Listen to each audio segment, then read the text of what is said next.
We are back today with Harry Knights from Harry Knights Fitness to do part 2. So in part 1 we discussed his football. If you want to go check that out, feel free. Today we're going to discuss all things about your fitness. Yes. First question, biggest idol? In the fitness industry? Fitness industry, yeah. Tom Moore, TM Cycles. Don't know if you've heard of him. No. Probably should have. His content creation side of things is just phenomenal. In terms, what sort of stuff does he do, content-wise? So he used to do bodybuilding. He's recently just moved over to sort of lifestyle, hybrid training. So not just bodybuilding. Yeah. So from a fitness aspect, he knows a lot. Yeah. Knows so much, but also his content creation, camera angles, shots, editing style, everything. It's just. What does he record, like workouts and that sort of stuff? Yeah, but also just daily, like sort of lifestyle videos. Yeah. 4 days of eating. Just everything he does, I sort of aspire to be like that. Is he someone who, so obviously watching him has almost encouraged you to want to do it as well? 100%. Yeah. Shows that you don't need sort of millions of subscribers to make a living out of this. So in terms of like job wise, what did you do before you got into coaching? So talk us through like your jobs. So I was at university. Yeah. Obviously COVID hit in my last year. Didn't want to try and get a job straight after uni with everything going on in the pandemic and everything. So I then did a master's degree, so I did another year at uni. Yeah. And thought, right, I've got to get a job here. But during the lockdown and everything, in my last year at uni, I sort of set this up as a side hustle, as you will. Sort of doing plans for mates. Yeah. Doing a bit on Instagram. Just to get a bit of money on the side. Yeah, exactly, while at uni. But then got a graduate job after uni. And then sort of tried to do the two together. And I was like, well, at some point one's got to go, really. Yeah. So decided to make the jump there. Were you nervous making that jump? 100%. So it's the scariest. So you're essentially self-employed. Yeah, online officially coach. self-employed. But yeah, making that jump was the most nerve-wracking thing. Yeah. How have you found it so far? Loved it. Loved every minute of it. You think when you can tell when you're going to bed and you think, oh, I've got work in the morning. Yeah. But now I'm thinking, can't wait to get up and start work. Yeah. And I think that's key. Just being happier in the job that you're doing is the biggest thing. What were you looking to do when you left uni before this? Yeah. Became an option. Just to get a business-based graduate job. Yeah. I've always wanted to work for myself. I knew that, but I didn't know what until sort of the last year of uni where I wanted to do this. So I sort of thought, get that business graduate job, work my way up in there until it gets to the point where I either got like a managerial role there or I know what I want to do self-employed wise and then move into that. So in terms of like starting your own business, talk us from the start, like what you had to buy, what's come with that? So overheads, really doing what I do, it's not much you have to pay out for. Just sort of the coaching software, a few bits and bobs for like the office and everything like that. But it just sort of started from doing plans with my mates at uni, saying he wanted to get leaner for summer, sort of set him up a plan, charged him like a tiny amount, just said I'll do this. Gone from there. Yeah, and just built that up on Instagram and TikTok, and now you get clients coming through TikTok and Instagram. Yeah, how many people have you got now? So I'm currently working with about 40 people. Is it the growth you expected? Were you expecting it to be quicker or slower? Or slower, to be fair. But I don't want to say that like it's going to stay at this level. Yeah. I'm expecting it to dip off at some point. You think January, February is a good time to get started with your fitness journey. Yeah. But a lot slower. I just said if I could try and match what I was making from my job, I'd be over the moon, buzzing. Even less. I said I'd take 70% of what I was making from my job because I knew I'd be happier working for myself. Yeah. But it's the growth's been pretty quick so far. Who are your plans designed for? I'd say the target market, there's two really. I'd probably say between 18 and 25. Lads who want to sort of probably gain muscle or lose body fat. But then there's also the older age category of adults who want to sort of slim down, lose fat, get a healthier lifestyle in general. They're the sort of two target markets really. And are you kind of split with your customers half and half in those aspects? Do you have more boys that are trying to lose muscle and gain muscle, or? Yeah, I'd probably say 70% are the 18 to 25 category. Yeah. But recently I've been working with more adults, which has been good because they're very committed, and it's making that sort of change in their lifestyle, making them healthier, fitter individual, both physically and mentally. Yeah. It's rewarding for me as well when people get results. Yeah, it's almost, I feel like it's better when someone else gets results than when I make my own ones myself. Have you made like a 5-year business plan for yourself as to where you want to get to or where you want to be?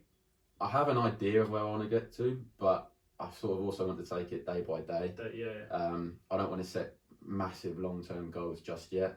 I also struggle with the time to try and set them out, because I thought, all right, I'll set out a 5-year plan, but then things have happened so quickly. I haven't actually had time to sit down and think, right, this is what I want to be in 5 years. I haven't had the chance yet, but that's definitely something I will think about doing. Do you want to like take it to the levels of like sort of owning your own gym, would you say? That would be the long-term goal. Right now, not yet. No. I think just building that online coaching business and the personal brand as well would be the two main things right now. Gym, clothing, gym wear, that sort of thing later on down the line. But for now, just is the clothing something you thought about? Is it? Yeah, 100%. But I know it's a very saturated market. A lot of people are doing it right now. So it's got to be the right time. Obviously, you've got quite a following online as well. Obviously, you're going to be quite modest, but I think I looked the other day, 38,000 followers on TikTok, is it? I think it's just ticked to 39 today. Oh, really? Yeah. Oh, congratulations. Thank you. How are you finding that, TikTok? Good. I mean, I remember joking around with a mate when it first sort of came about. It was like, he was talking to me about it, and I said, "There's no way I'm going on that. It's 13-year-olds dancing, isn't it?" But when I begin to listen to people like Gary Vee, and they talk about how the engagement, TikTok's literally just as big as like Instagram, huge, mate, that sort of and stuff, it's perfect from a marketing perspective as well, because it just shows you as the user what you like and what you spend time watching. So it's free advertisement for me, free marketing, because I know if I put a gym fitness video out there or nutrition video out there, it's going to find people who are interested in that stuff. Sort of stuff So it's just free marketing. I get the reach and engagement for free, and it's incredible. What's your most watched TikTok video? How many views? 1.6 million. 1.6. And then got another one at 1.5. What ones are they? Just like a workout? Hey, tell you what, it's the ones that you don't put too much effort into that do the best. That it's flow weird. Naturally and stuff like that. It's literally, one of them's about why doing 4 sets of 12 reps on bench press isn't great for you. Really? And the other one's just like a motivational video from a Jay Shetty podcast. Do you get much hate on there? Yeah, you get the odd comment. It's funny though, you just got to laugh it off. I mean, I never. feel like that comes with social media. Right? Yeah, 100%. And I never bite back and fight back at someone, because I always think, if you're spending your day going through TikTok and you're writing awful comments to people, it's like something's clearly not right in your life. So I actually say sometimes, like, I hope everything's all right. If there's anything I can do, do you know what I mean? Reach out, because there's clearly something going on that isn't great. One of the videos I watched on your channel the other day was about carbs and losing weight.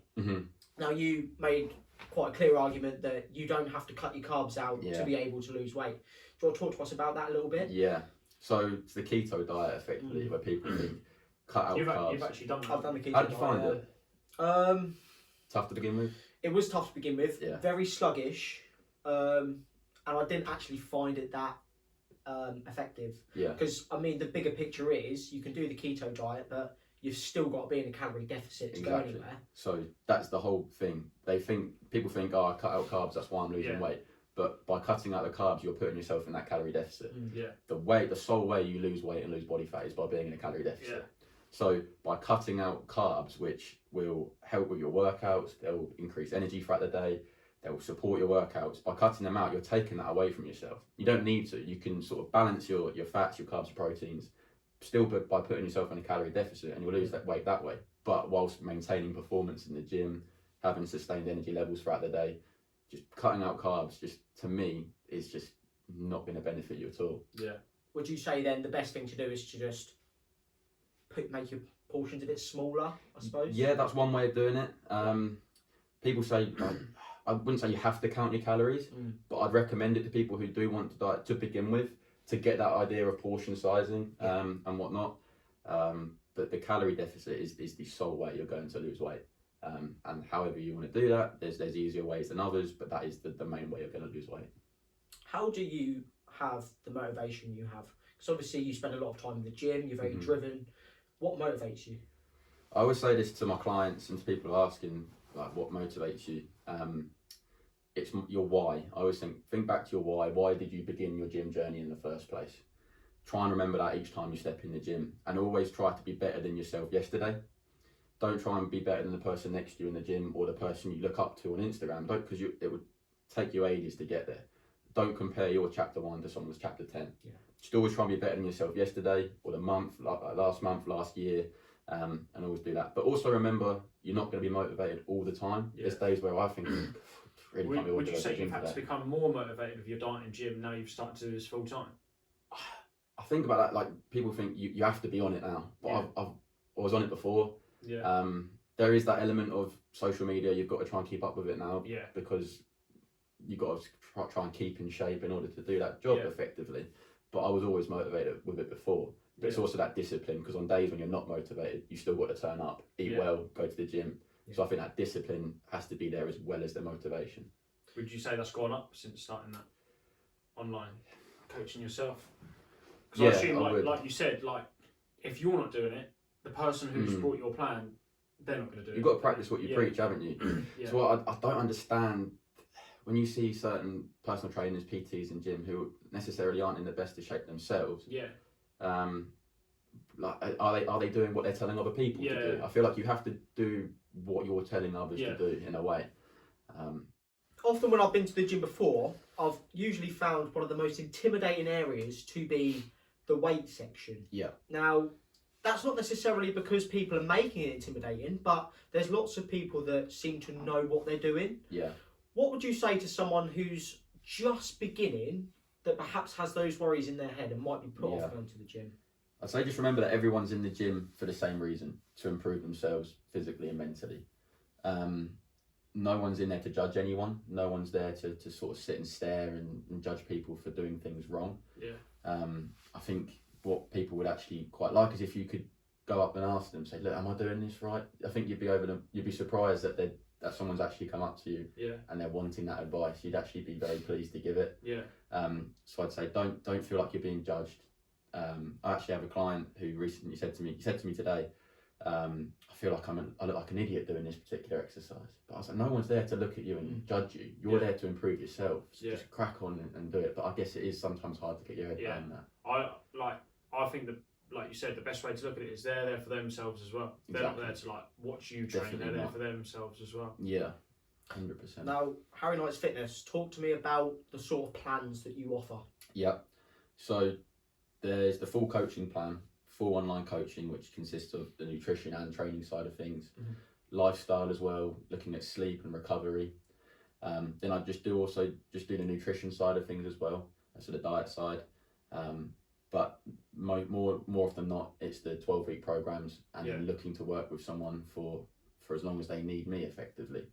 I was listening to a podcast recently, James Smith talking about how he thinks that you don't need me in your life for longer than 6 months. It's a bit like a driving instructor, if you like. Yeah. Once you should be able to learn everything in 6 months and go off on your own. I shouldn't need to be in. So I'll provide that support, the information and knowledge you need for that sort of up to 6 months, and after that you should be able to know everything, to be able to go and do it on your own. I suppose that's like a really good way of looking at it, actually. Like, you train them, give them the skills mentally, like nutrition plans for the gym, everything, all of that sort of stuff. And after that 6 months, you've given them everything they need to know to go and do it themselves. They'll get that transformation in the 12 weeks or up to 6 months. Yeah. But then they'll have the learning and understanding. Yeah. I think that's key. Lots of online coaches might just give you a plan and say go and follow that. Yeah. But you need that coach and helping guide them through that. The main thing, if I was to do one, would be like understanding why I'm eating them foods, that sort of stuff. So the way I do the check-ins with the clients and everything, I provide feedback on the week they've had, but also show them visually what I'd be expecting from them this week, why I think that we need to implement that into the plan, so they get that learning and understanding of how to do it. That explanation is really key, isn't it? Because a lot of the time with some of these plans, you'll be told, do this week, but you're not actually told why. Yeah. And I think educating someone is almost as big a part of the plan as the plan itself, isn't it? Yeah, that education element is key, so that they can go off eventually and have that understanding of how to keep going with it themselves. Yeah. Have you got anything you want to say to the people watching? Mission Marbella is a 12-week summer transformation challenge that I've just started. Yep. 9th of March is when it's going live. Basically, taking on a limited number of clients to get the best transformation possible, whether that's fat loss, weight loss, gaining as much muscle, shredding down, getting lean for summer, over 12 weeks. The person who gets the best transformation they will win a £100 flight voucher, hopefully to Marbella. That's where I'll be. But if they want to go somewhere else, they can do that. No, that's good. If any of you guys want to follow Harry, what's your Instagram? It's Harry Knights Fitness. Pure and simple. And if you want to get on the Mission Marbella, can they get that on there? Yep, on the Instagram, link in bio is the coaching application form. Fill that out and I will get in touch with you regarding a consultation call. I'll say no carbs before marbs, but No, we keep do them in. carbs. We keep carbs in. Just not many. Thank you for coming on. It's been a pleasure. No, thank you for having me. It's been fun.